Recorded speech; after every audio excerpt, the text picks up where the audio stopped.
የገዛ ደሙን ይዞ ገባ ይላል ይሄ ለኔ ማይንድ ብሎዊንግ ነው በቃ የተለያዩ ነገሮችን ስናደርግ ፈቃዱ መጠየቅ አለብን በያምናለሁ መንፈሳዊ ስፒሪቹዋሊቲን ከተቀበልን ከኃጢአት በስተቀር በነገር ሁሉ የተፈተነ ስለሆነ አንደርስታንድ ያደርጋል ይረዳሻል የዚህን ምድር ኑሮ አይቶታል አብዛኛው ጸሎቴ እንደው ፈቃድ ይሆንልኝ አንተ ደስ ያለ አንተ የመረጥክልኝ መጸለይ ማመስገን ማምለክ ቅዱስ መጽሐፍት ማንበብ እኔ በህይወቴ የጠቀመኝና በጣም ጥሩ ነው ብዬምለው ስፒሪቹዋሊቲ ነው ስፒሪቹዋሊቲ መንፈሳዊነት ነው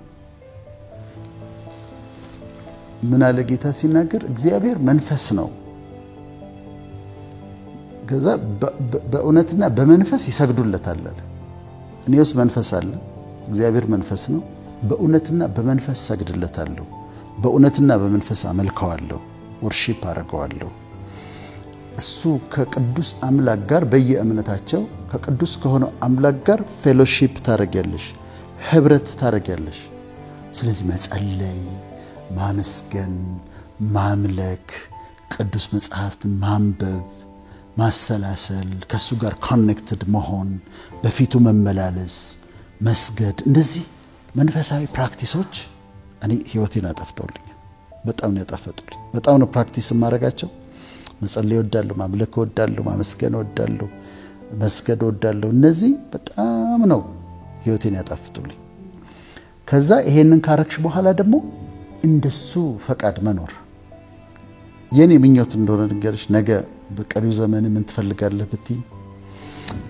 እግዚአብሔር የፈቀደው ቦታ መኖር ፈልጋለሁ እግዚአብሔር የሚያኖረኝ ቦታ መኖር ፈልጋለሁ እሱ የሚፈልገውን ነገር ማድረግ ፈልጋለሁ እሱ እንደሚፈልገው መኖር ፈልጋለሁ በጣም ለፈቃዱ ፍቅር አለኝ በጣም በቃ እኔ አብዛኛው ጸሎቴ እንደው ፈቃድ ይሆንልኝ አንተ ደስ ያለ አንተ የመረጥክልኝ አንተ የወደድከው ላይፍ ስታይል አንተ የመረጥከው አኗኗር አንተ የመረጥከው ቦታ ይሁንልኝ በቃ አንተ ያልከው ነው በቃ በጣም ፈልገው ነገር እሱን ፈቃድ ነው እና በዛ ምን አለው ከዛ ሲሆን ፈቃዱ ነው በየስማማለሁ የሚያኖረኝ ኑሮ እኖራለሁ የሚያበላኝ እበላለሁ የሚያኖረኝ ቦታ እኖራለሁ ላይፌን አክሴፕት አደርጋለሁ እሱ ፈቃድ ነው ኢንጆይ አደርጋለሁ በጣም ከዛ ደግሞ ፈቃዱን ለመለየት ትሞክሪያለሽ አንድ ነገር ልታረጊ ስትሞክሪ ትጠይቂዋለሽ ምንድነው እንዲላ አድርጎይ አላድርጎይ ብለሽ ደግሞ ትጠይቂያለሽ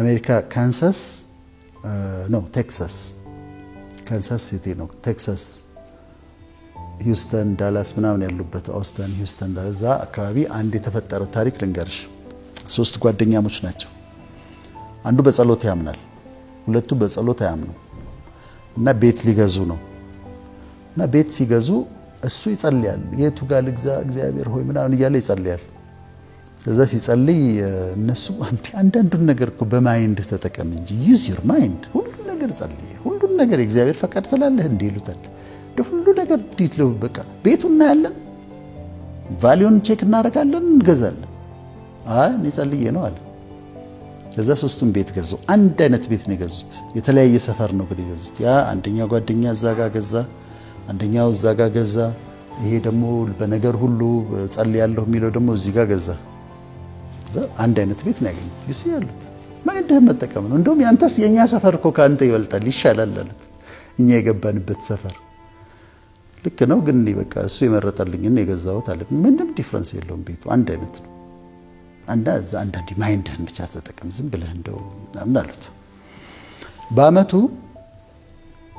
ይሄ ቢጸልየው ሰውዬ ጸልዩ የገዛው ጋር እዛ ሰፈር አንድ ካምፓኒ መጣ ካምፓኒው መጣና ደብዳቤ ጻፉለት ልናናግርህ እንፈልጋለን በጣም ብሎ በትህትና ከዛ ቢሮአቸው ጠሩት ካምፓኒው ምንድነው ነዳጅ የሚያወጣ ካምፓኒ ነው ከዛ እኛ እንደዛ ነው ምንሰራው ሪፋይነሪ ነው ምንሰራው ነዳጅ ነው ምናወጣው እና ያጠናን ነበር መሬቱን ስናጠና አንተ ቤት ያለበት አካባቢ ከስር ነዳጅ አለ ኦይል ክምችት አለ አንተና እዛ አካባቢ እዛች ሰፈር እሱ ያለበት አካባቢ እና በቃ ፌቨር ልንጠይቅህ ነው የመጣ ነው ምንድነው እሱ? ይሄን ቤት ተሰጠናል እኛ አፍርሰነው እዛ አካባቢ እንትን ሪፋይነሪ እናወጣለን፣ ዘይት እናወጣለን። ላንተ ከዚህ እኩል የሆነ ቤት ሌላ ቦታ እንሰጣለን። በካንት ከዚህኛው እኩል የሆነ ቤት ሌላ ቦታ እንሰጣለን። ከዛ በተጨማሪ ይሄን ቤት የገዛህበትን ዋጋ 10 እጥፍ ስጦታ እንሰጣለን አሉት። ቤቱን አዲስ ቤት ተመሳሳይ እንሰጣለን። ከዛ ይሄን የገዛህበትን ቤቱን የገዛህበትን ዋጋ 10 እጥፍ እንሰጣለን አሉት። ኢማጂን አሁን $100,000 ገዝቶት ከሆነ $1 ሚሊዮን እንሰጣለን፣ ሌላ ቤት ደግሞ እንሰጣለን አሉት። ጓደኞቹን አስበያቸው። እውነት ነው፣ እኩል ነው ቤት የገዙት። እውነት ነው፣ አንድ አይነት ነው። የሱ ግን ከስሩ ከቤቱ ስር ግን መሬቱ የሚፈለግ መሬት ነው። ተመሳሳይ ቤት ተሰጥቶት ያወጣውን 10 እጥፍ ተሰጥቶት ሰውየው ሀብታም ሆነ። ምረጥልኝ ማለት ጥሩ ነው። ምረጥልኝ፣ አንተ የመረጥከው ሴት ላግባ፣ እሷም ደግሞ አንተ የመረጥክልኝን ወንድ ላግባ። አሁን አንድ ሰው ምስኪን ትመስላለች ሴቷ ለምሳሌ ምስኪን ትመስላለች።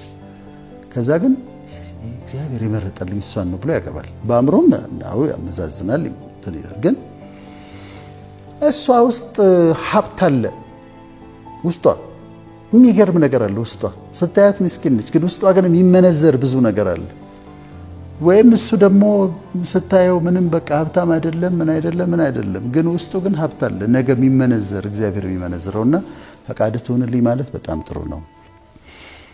አንድ በጣም ኢንትረስቲንግ የሆኑ ነገሮች ነበሩ። የድሮ እስራኤል ህዝብ ጋር ካህናቶቹ ጋር ሊቀ ካህኑ ጋር ያለ ሁለት እንደ ጠጠር ነገሮች አሉ፣ የሚያምሩ ከከበረ ድንጋይ የሚሰሩ ኡሪም እና ቱሚም ይባላሉ። በጣም ፋሲኔት የሚያደርጉኝ ናቸው። ድሮ አጥንቻቸዋለሁ። ኡሪም እና ቱሚም ካህኑ ጋር ነው ያለው፣ ሊቀ ካህኑ ጋር እና ሊቀ ካህኑ አሁን ንጉሱ ለምሳሌ ዳዊት ወደ ጦርነት መውጣት ከፈለገ ልውጣ ወይስ አልውጣ ብሎ ካህኑ ጋር መጥቶ ይጠይቃል። ከዛ ካህኑ በኡሪም እና በቱሚም ይጠይቅለታል፣ ፈቃዱን ይጠይቅለታል ይላል። እዚህ ጋር በጣም ኢንትረስቲንግ እንትን አለ። በኃይል የምወደው አንድ 3 ደቂቃ ላውራልሽ። ሊቀ ካህኑ አለባበሱ ስፔሲፋይ ተደርጓል።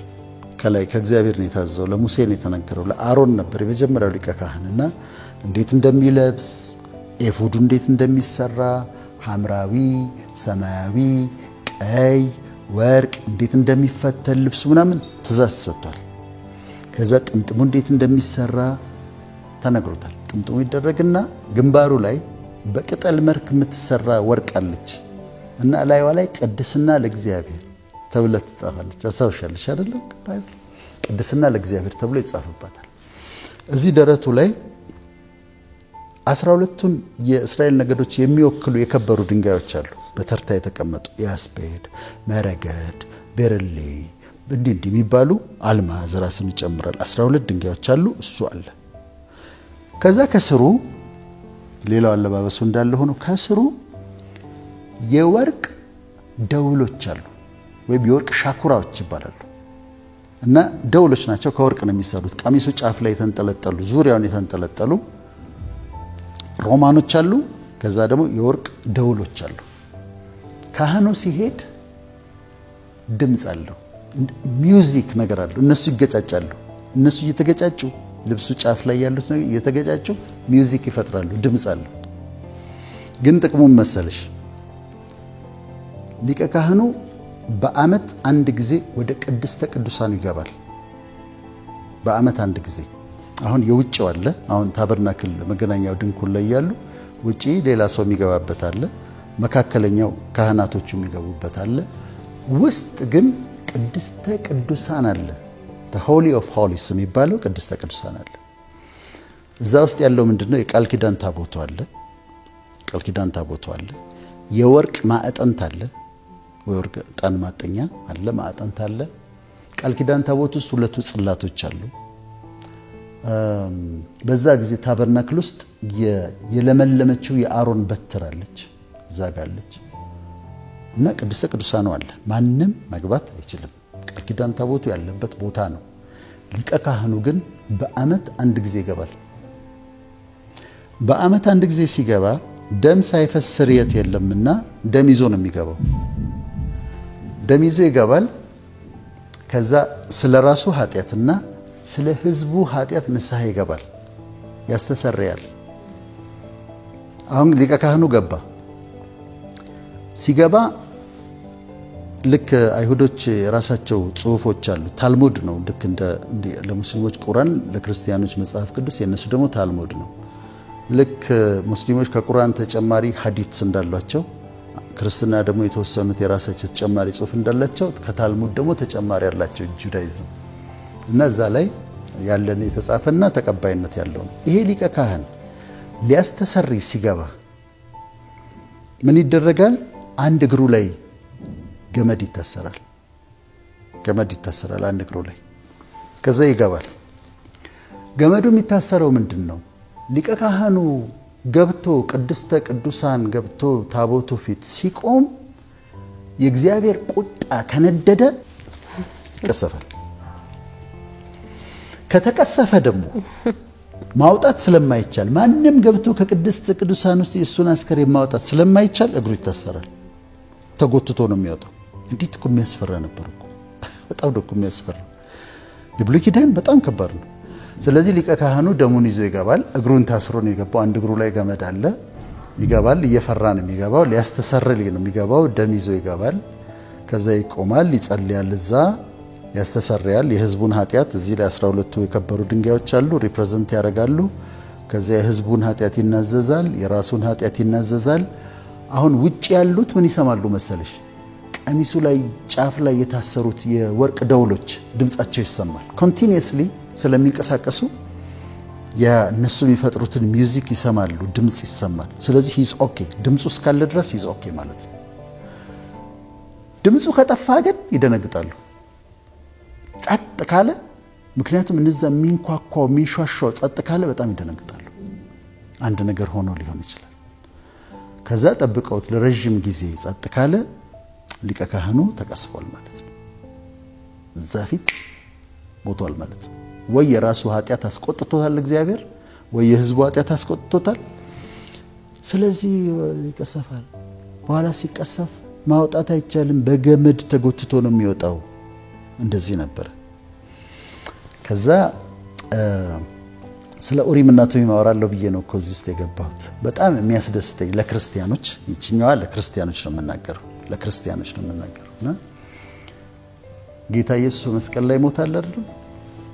ደሙን አፈሰሰ፣ አንጠፈጠፈ ደሙን። ከዛ ምንድነው የሚለው? ልክ እንደዚህ እንደ ሊቀ ካህኑ በሰማይ ባለው ቤተ መቅደስ የገዛ ደሙን ይዞ ገባ ይላል። ይሄ ለኔ ማይንድ ብሎዊንግ ነው። በቃ የገዛ ደሙን ይዞ ገባ። once for all ነው የሚለው። ለአንድ ጊዜ የገዛ ደሙን ይዞ ገባ። በገዛ ደሙ ገባ ወደ ውስጥ። ከዛ የበጉን መስዋዕት አስቀረ፣ የጥጃውን መስዋዕት አስቀረ፣ ያኛውን መስዋዕት አስቀረ።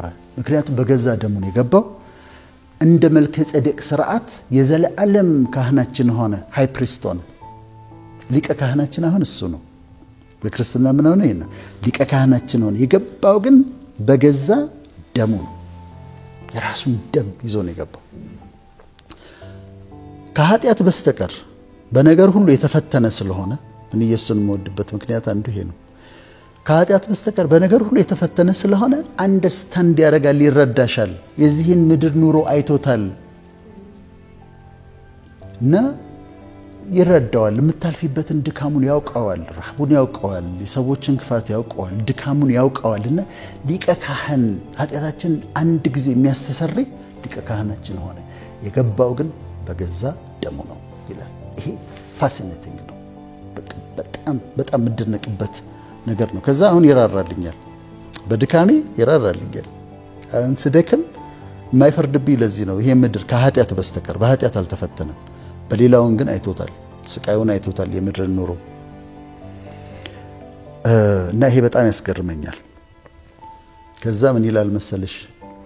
የኮርማዎችና የፍየሎች ደም በረከሱትም ላይ የተረጨ የጊደር አመድ ስጋን ለማንጻት የሚቀድሱ ከሆነ የኮርማዎችና የፍየሎች ደም በረከሱትም ላይ የተረጨ የጊደር አመድ ስጋን ለማንጻት የሚቀድሱ ከሆነ ነውር የሌለው ሆኖ በዘላለም መንፈስ ራሱን ለእግዚአብሔር ያቀረበ የክርስቶስ ደም ያው እግዚአብሔርን እናመልክ ዘንድ ህሊናችን እንዴት ያነጻ ይላል። አይ አስገራሚ ነው። ራእይ 9 ላይ ነው ያለው። ኮርማዎችና ፍየሎች በረከሱትም ላይ የተረጨ ጊደር አመድ ስጋን ለማንጻት የሚቀድሱ ከሆነ እነዛ ይቀድሱ ነበር። በብሉይ ኪዳን የጊደር ደም፣ የበግ ደም፣ የፍየል ደም ይቀድሱ ነበር። የጊደር አመድ የሚባለው ጊደሯ ትቃጠልና አመዱ ይነሰነሳል። እነሱ ይቀድሱ ነበር። እነሱ የሚቀድሱ ከሆነ ነውር የሌለው ሆኖ በዘላለም መንፈስ ራሱን ለእግዚአብሔር ያቀረበ የክርስቶስ ኢየሱስ ደም እንዴት ይልቅ እግዚአብሔርን ታመልኩ ዘንድ ከሞተ ሥራ ህሊናችሁን ያነጻ ይሆናል። It's beautiful. በጣም ደስ የሚል ነው ለክርስቲያኖች። እኔ ደግሞ ክርስቲያን ስለሆንኩኝ በጣም ነው ደስ የሚለኝ እና ኢማጂን ማረጋው መሰለሽ ያ የሚያስፈራ ቦታ ቅድስተ ቅዱሳኑ ቃል ኪዳን ታቦት ያለበት የወርቅ ማዕጠንት ያለበት በአመት አንድ ጊዜ ብቻ ሊቀ ካህኑ የሚገባበትን ቦታ እሱ ከራሱ የተንጠፈጠፈ ደም ይዞ ገባ እና ለዘላለም ሊቀ ካህናችን ሆነ። በድካማችን ሚራራልን ሆነ እና በጣም ደስ ይለኛል ይሄ። ስለዚህ አሁን ኡሪምና ቱሚምን ያነሳሁት ምንድነው? ፈቃዱን ማወቅ ስትፈልጊ እኔ አሁን ለምሳሌ የተለያዩ ነገሮችን ስናረግ ፈቃዱን መጠየቅ አለብን ብዬ አምናለሁ። መንፈሳዊ ስፒሪቹዋሊቲን ከተቀበልን መጠየቅ አለብን። ፈቃድህ ነው ወይ ብሎ መጠየቅ አለብን በሁሉም አቅጣጫ በሁሉም ህይወት። ከዛ አንድ ጊዜ ብለናል፣ ጣይን የምታጠና አንተ ነህ ይላል አይደለም? ስለዚህ ጣሱ እንዲያወጣልሽ ማረግ